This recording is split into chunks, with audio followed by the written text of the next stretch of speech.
Well, hello everyone. Welcome to a new year and a new series of programs on Crossroads where faith and culture meet. I'm Rita Peters and I'm here with my co host Mark Meckler. Mark, Happy New Year. Happy New Year to you. It's a good one. I am probably one of the rare people in the country I'm listening to who is truly looking forward to 2024. Me too. Enough with the naysayers. Like, let's bring it on. Let's see what 2024 holds. Well, Yep. we're going to kick off 2024 right by diving into a series of episodes on the topic of social justice because, we don't shy away from the hard stuff here on Crossroads. Mark, does this sound like a good way to heat up some controversy or what? It definitely usually does, right? I mean, even when you say the word social justice to me, I can feel myself getting rankled. I don't love the topic. I just push back immediately against the topic.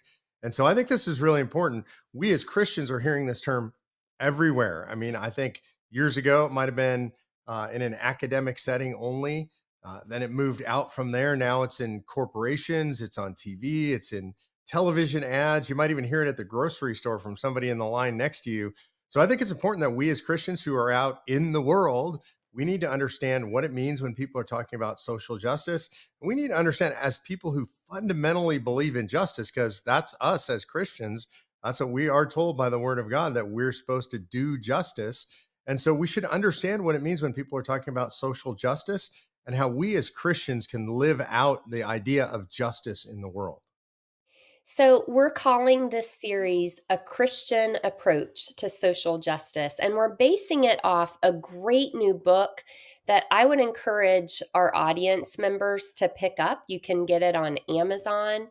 It's called Confronting Injustice Without Compromising Truth: 12 Questions Christians Should Ask About Social Justice. It's kind of a long title, but the book is written by Thaddeus J. Williams. So if you're looking for it on Amazon, again, Confronting Injustice Without Compromising Truth, and the author is Thaddeus J. Williams. Mark, I wanted us to cover this topic on Crossroads because, as you alluded to just a minute ago, the very term social justice evokes an emotional reaction from most of us. It's really a catch all label that people apply to any issue they feel strongly about. That's how I see it anyway. I mean, you take climate change, you take abortion, people find a way to apply the label social justice to that. So, why do you think, when I asked you, Mark, what do you think about doing this on Crossroads? You were right away like, yeah, let's do it. I'm getting the book. Why did you think it's so important for us to talk about this? Because I think, and this is especially true as Christians, I think it's true for everybody, but especially true if you're a believing Christian, a professing Christian, you're going to face this everywhere you go. You're going to face it if you're a parent at your kid's school, if you're a grandparent, you might hear it from your grandkids. You're going to face it at church. A lot of churches now are talking about social justice and are quote unquote pursuing social justice. You're going to see it on television. You're going to hear it on the news. And you're going to hear a lot of different perspectives about it. You're going to hear that if you're a person who doesn't quote unquote believe in social justice, then you're a racist, you're a bigot, you're a homophobe, you're a misogynist. And then if you are somebody who embraces the term social justice, you might think those things about people who don't like the term. Like I just initially I have a negative reaction to the term because I think it's loaded with a whole bunch of stuff. It's an overloaded term, in my opinion. You said something really interesting to start, and I'll wrap here, which is it kind of means everything. I mean, people put it on top of economics. It's capitalism versus socialism. It's the life versus abortion issue. It's poverty. It's environment. And you name it, people slap the label social justice on it. So as Christians, we need to know what it means and then how to deal with it in the real world. Yeah. And Mark, we have to remember as Christians that God defines justice. He is a God of justice. He commands us to do justice. That's a commandment, it's not an option. So, as Christians, we can't just ignore the issues that really do involve justice, and we have a responsibility to discern what issues those are. Would you agree with that? I do. And this is one of the problems we have with terms like social justice. And it's not just this. And I would argue, and I want to clarify, this is not intended to be a left right debate, but the term social justice is primarily adopted by the Yeah. left. So when we talk about it, and in this series and in the book, uh, he talks primarily about the left and their use of the term social justice. And so I'm going to speak about it from that perspective, but I think there's plenty of people on the right that also abuse the idea of justice for political Yeah. purposes. And so I think this is the first level is, what does justice mean? What does it mean when we're talking, take away the modifier social justice, environmental justice? What does justice mean? And I think it's important that we as Christians go back to the basics. And this is what you do when you're looking at any issue, I hope, that is confusing and has become complicated in the modern world. And you say, well, in a biblical sense, what does that mean? And so for me, what justice means is looking at what God means by justice. What do we talk about in the Bible? We're talking about do justice. And there's many places in the Bible where you can find the word justice and commandments or directions to do justice. It's doing justice to widows, doing justice to orphans. And it's really, I mean, I would make it very simple. It's actually just doing what you know, absolutely know in your heart is right according to the Bible. Yeah, that's the key. And I have to say, Mark, on the topic of the terminology, I remember our dear friend Tom Coburn. For those of you who aren't familiar with the name, he was U.S. Senator from Oklahoma, and he served as senior advisor with our organization, Convention of States, until he passed away a few years ago. Just a lion of a man, great Christian, great friend. I remember him saying to me one time, "There's no social justice. There's just justice." And that's Yes. the way I actually think of it. It sounds like that's the way you think of it too. Williams's way of addressing the term in the book is simply to say that all justice is social because justice involves multiple people, right? So that kind of made sense to me, and I'm good with that. Williams uses two categories. He talks about social justice A and social justice B. And he refers to biblically compatible justice seeking as social justice A. So that's, justice from a biblical worldview, just social justice A. And then he labels everything that conflicts with the biblical worldview as social justice B. What's interesting to note, though, is that whichever category of social justice someone is fighting for and whichever side of the debate they're on, they all really believe that they are on the right side of history, so to speak, that their cause is the just one. So the thing that determines which side a person is on is really worldview, right? And Mark, how would you define the concept of worldview for our audience? Yeah, I think this is really interesting, and I think people should think about this. We go through our daily lives, and we rarely think about what our worldview is. A worldview is something we just have. It's what's inside of us from how we were born, what kind of household we were raised in, what our education is, and fundamentally for Christians, what we believe. If you're a professing Christian, you have a biblical worldview, hopefully. And that means you view everything through the lens of the Bible and what God says is biblically correct based on the word. And so, what that means is you will react to things in your daily life without thinking, oh, I'm going to apply my biblical worldview here. You're just going to say, well, I find that offensive. Mm-hmm. If you're a Christian, you find abortion offensive. And it's not because you think your way through it in every moment where you encounter it and you think, well, I don't like it because of X, Y, and Z. You know that killing an unborn child is wrong. And you know that because you're a Christian, a human, and that's what you believe. That's part of your worldview. So anything that touches on that issue, you're going to naturally filter through that worldview and you're going to react to that. You're going to have an immediate, emotional internal reaction without even thinking your way through it. So it's that filter through which you literally view everything in your life and react to things in your life often without thinking about Yeah. I really thought it was interesting in the book. Williams gives an illustration, and he calls it the madness machine.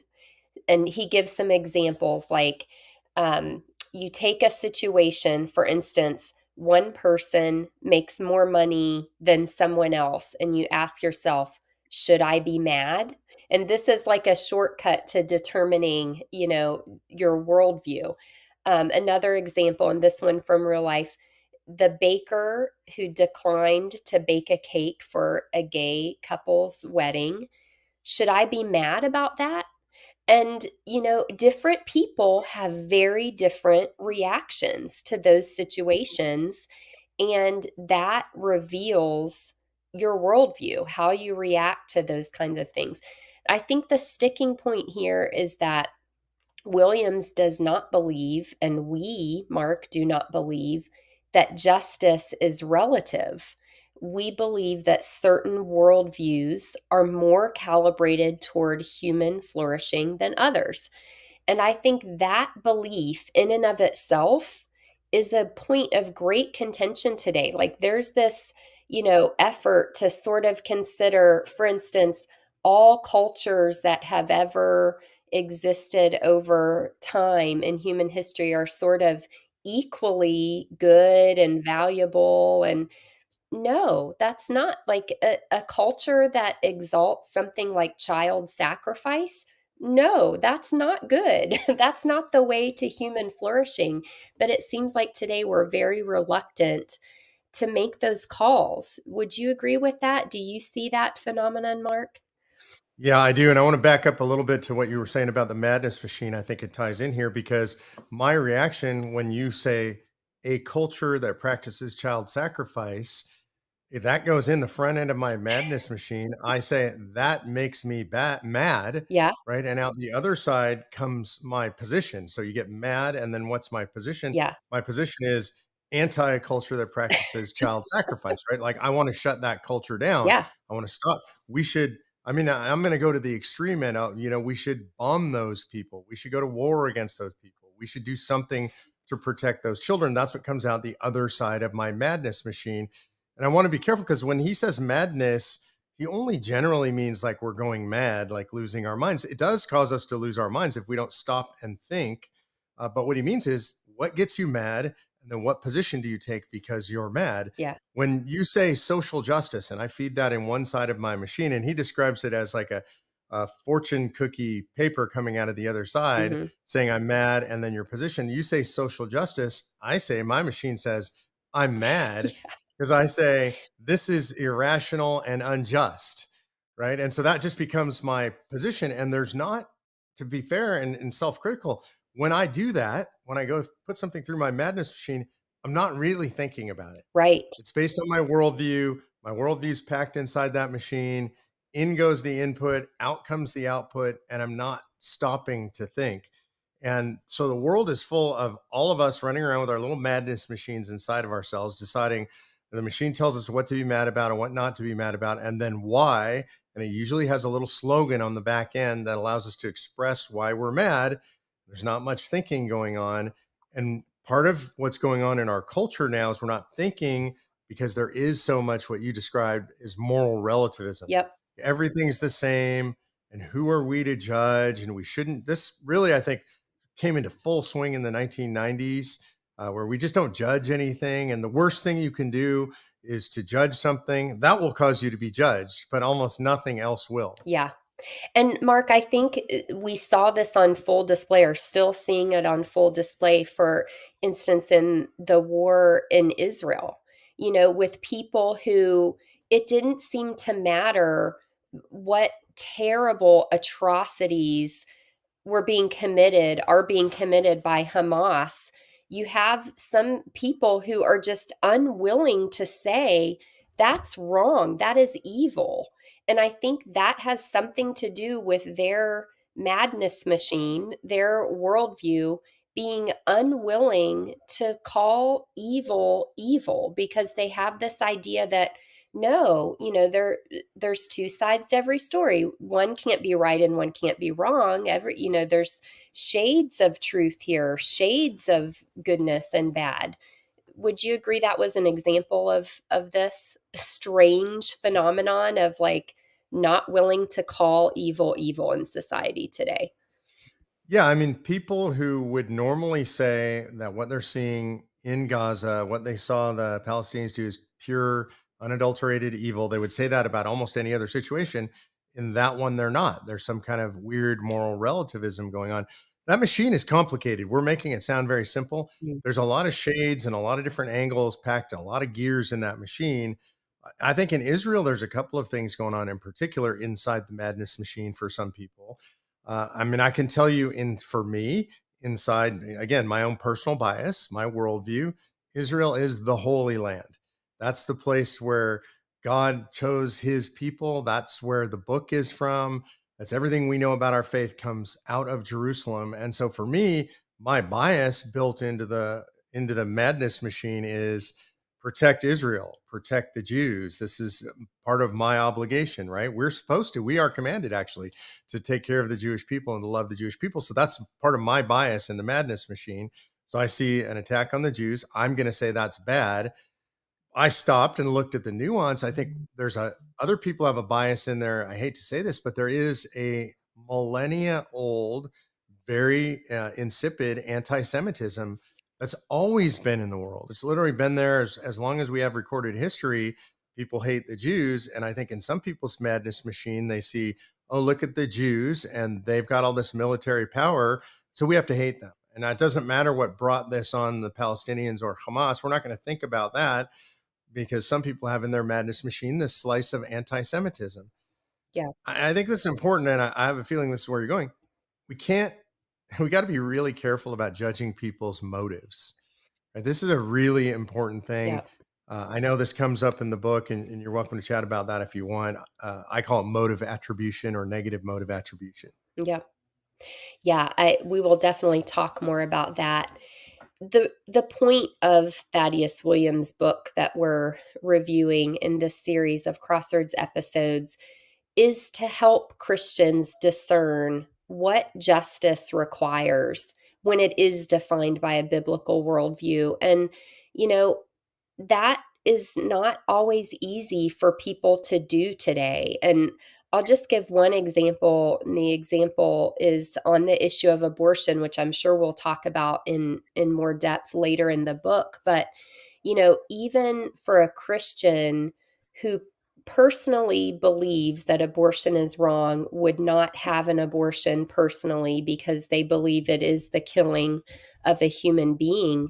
There are lots of people in our society today who have those beliefs, but at the same time think that it's okay that other people should be allowed to have abortion if they want to. And that's just an example of one issue where even if you know what your own personal worldview is and what your own belief system dictates, it's not always easy to see how that relates to justice on a social or broader scale. Why is this so hard for us today, Mark? I mean, first of all, just it's always hard for humans, I would say forever, because we look at things from our own perspective. And one of the hardest things for a human being to do is to look at something from somebody else's perspective. So this is really an important part of understanding your own worldview is can you step outside of yourself and understand what's your worldview? Like, why are you thinking the things that you're thinking? But I also think it's hard because we have been taught it's almost like a complete flip, Rita. We went into this total morally relativistic period in the United States, which I would say hit its zenith in the 1990s. Everything goes, can't judge. To now, you will be judged, and you will be judged severely if you don't believe everything goes. Yep. Right? So it's this weird flip. This is now, I think, that we live in the most judgmental period in probably in history. You could say at least since the Victorian era. I mean, our society is so oppressively judgmental. It's judgmental primarily against people who have our worldview, which is a biblical worldview. If you believe that there is judgment, if you believe that there is right and there is wrong, that there is a way to live your life within a biblical worldview and there's a way that's outside of that worldview, and you express those things, you will be judged for those things. So that makes the world very difficult. It's much easier to say, well, for me, abortion, I would never do it, but for everybody else, who am I to judge? That's the easy way out. Once you start saying, I'm going to take a position that comports with a biblical worldview, you're going to find yourself in difficult situations. Yeah, and so you hit upon something really interesting, and I think you hit upon the key about what makes it hard today to, take a stand for what we believe justice is. And it's that it's scary, it's hard, it takes courage because we will be attacked when we stand up for what justice is according to a biblical worldview. And Mark, it might seem self serving because I am a Christian, but it seems to me that the environment we are operating in today is very much anti Christian. As you said yourself, we're very tolerant about everything else. But when it comes to the Christian perspective, the Christian worldview, we are judged, we are hated, we are labeled as bigots and, all kinds of other terrible things. So I think it's just that we have to have a lot of courage in this day and age to stand up for true justice. I agree with that. And I would add that this is the best time I could think of in history to be a Christian. And one, because Explain. I think all times are the best times in history to be a Christian because we're saved and we have the promise and we know the ending. So that's one. It's just we have the good news and we've accepted that news and we've been saved by grace. So that always makes it a great time. But I also, for me, I want to be alive during a time period when professing my faith, it actually means something in the world. Hmm. There's darkness out there. You and I were talking before we came on that you were listening to something about all the darkness that's out there right now. That's why we both wore black today, right? Representing the darkness. But it also, when there's darkness, there's an old adage that a single candle brings an incredible amount of light to a darkened room. Hmm. Like you can see a lot. One little candle in a dark room can light up a whole room as your eyes adjust to the light. And so the opportunity to be that light in a world that is against that light, that's trying to snuff out that light, it's exciting. I have named 2024 the year of no. And you may remember, you're probably just barely old enough to remember, there was an anti drug campaign many years ago. I think it was during the Ford administration. And the campaign was just say no. Yes, I And remember. Okay, so if you're a little bit younger than Rita or I, you may not remember that. It's just so impactful, in my opinion. Three small words: just say no. And what it referred to back then was don't take drugs. And what I'm saying is it refers to everything that's non-biblical in the modern world Hmm. now. And I am just saying no to critical race theory, which is just racism. I'm just saying no to DEI, which is all the diversity garbage they're foisting on us. I'm just saying no to abortion. I'm still just saying no to drugs. But what I mean by just saying no is I mean actually say no. Hmm. I don't mean just turn your head away and like I'm not going to look at that because I don't like that thing. I mean speak up. And Hmm. the reason I brought this up is you mentioned it's dangerous. It is dangerous. I'm asking you, I'm saying that the Bible asks us to put your job on the line, Yep. to put your social status on the line, to put your church family on the line, to put your family on the line, because you might have kids, maybe they're teenagers and they're spouting a bunch of this stuff and it drives you crazy. But you don't want to fight with them over it. And, whether you're an adult with adult kids like I am, or you got younger kids like Rita does, they might bring this stuff home from school and you got to say no. And that's going to cause arguments. The answer is just say no. You've got to do it boldly. And as Christians, it's easier for us because we know what's right. We know what is justice because we have a biblical worldview. I love it, Mark. I'm making this the year of just say no for me too. That's great. Now there's two of us. Yeah, all right. Well, maybe after people listen to this program, that number will grow. I want to bring up something Williams talks about in the introductory chapter called the Newman effect. Now, I was familiar with the trend itself, but I had no idea it was an actual phenomenon traced back to an interview, a particular interview. Mark, can you describe the Newman effect for our audience? Because I think this is just, I love that it has a label. Yeah. So the Newman effect comes out of an interview that I would argue the world's leading intellectual right now, Jordan Peterson, who is a Canadian psychologist, a therapist, psychotherapist. He did an interview with a Canadian journalist by the name of Kathy Newman. And I recommend you watch this if you haven't seen it before. It really puts it in bold relief, and it's a pretty stunning interview. And she starts to try to paraphrase what she believes Jordan Peterson is saying, but he's really saying nothing of the sort. So she will say to him, so what you're saying is that, and I don't remember if she says these exact words, but what you're saying is women should be inferior to men. And he laughs and he says, I didn't say anything like that. No, I don't agree with that. Well, and she goes on and over and over, she says, so what you're really saying is, and she thinks she's paraphrasing him, but she's not. What she's doing is she's taking what Jordan Peterson says or what she thinks he says, and she's filtering it through her own mad machine. She's taking the ticket out the back end and presuming that she knows what Jordan Peterson is saying and presuming she knows what he means. And so the Newman effect is really this is I started to mention this earlier. It's negative motive attribution. Yeah. So if Jordan Peterson says something like, "Hey, look, I'm a strong believer in traditional marriage," right? Then she would say, "So you think women should be barefoot and pregnant and subservient to their husbands?" And he would say, I didn't say that. That's not what I'm saying. I believe in traditional marriage, is what I said. She's going to take the most negative attribution to his motivation and place it on him. And the problem with the Newman effect, you'll see it all over the world, is that it prevents us from having any kind of common understanding or even having discussions. I'll give you an example of the Newman effect and this is a hot one, which is around abortion, right? So I will say I am completely, totally, utterly pro-life. I am anti-abortion. I believe it's the killing of another human being.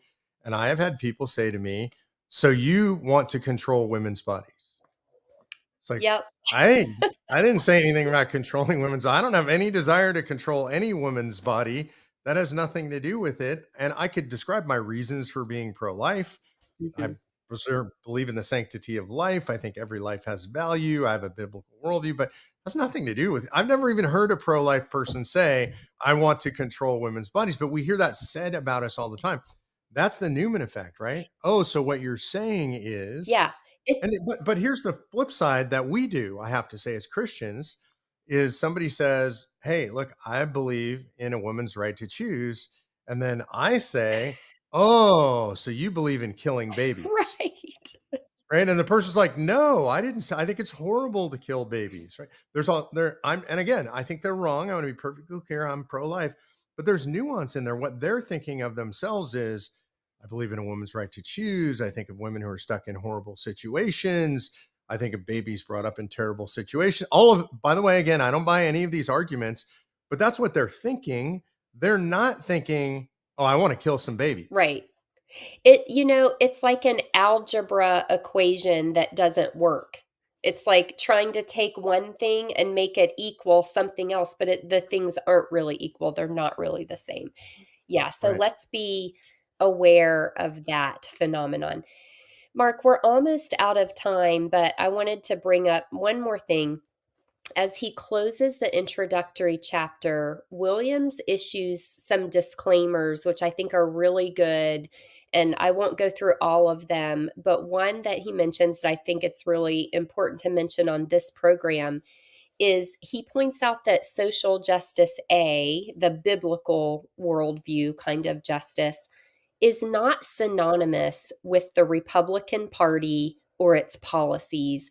And I want to bring that up because I think it's important for those of us who, do most closely associate with the Republican Party and its policies to remember that we don't like own the market on what justice actually is, and we don't always get it right. So, Mark, do you want to just comment on that before we close? Yeah, God owns the market on justice, right? This is a biblical principle. No human owns it. Certainly no messy, prickly, corrupt entity like a political party owns the notion of justice and the meaning of justice. I do agree. One party may or may not more align with actual biblical worldview justice than the other, but it's not limited by party. It's not, honestly, it's not limited by anything other than what is right and true and correct, and that's God's version of justice. So we should be very careful of that. Just because it's Republican, and if you're a Republican, or just because it's Democrat and you're a Democrat, doesn't mean it's just and right. That's right. Well, that is all of our time for today. It went by quickly, but I hope that all of you will join Mark and me again next week and in the coming weeks as we dive into next week. We'll be doing chapter 1 of this great new book we're going to cover by Thaddeus Williams. It's called Confronting Injustice Without Compromising Truth: 12 Questions Christians Should Ask About Social Justice. And I encourage you to pick up a copy. You can get it on Amazon. I'd like to thank our generous sponsors at Blue Ridge Chimney Services, Blessings Christian Bookstore, Sunshine Ministries with Christian Radio, Wishing Well Florists and Travel Services, and our friends at New Beginnings Church and Garber's Church of the Brethren. Thank you all for listening and for your financial support. If you'd like to make a donation to help keep Crossroads on the air, you can do so by check to Crossroads at P.O. Box 881, Harrisonburg, Virginia 22803. I'm Rita Peters with Mark Meckler, inviting you to join us again next week for another edition of Crossroads, where faith and culture meet.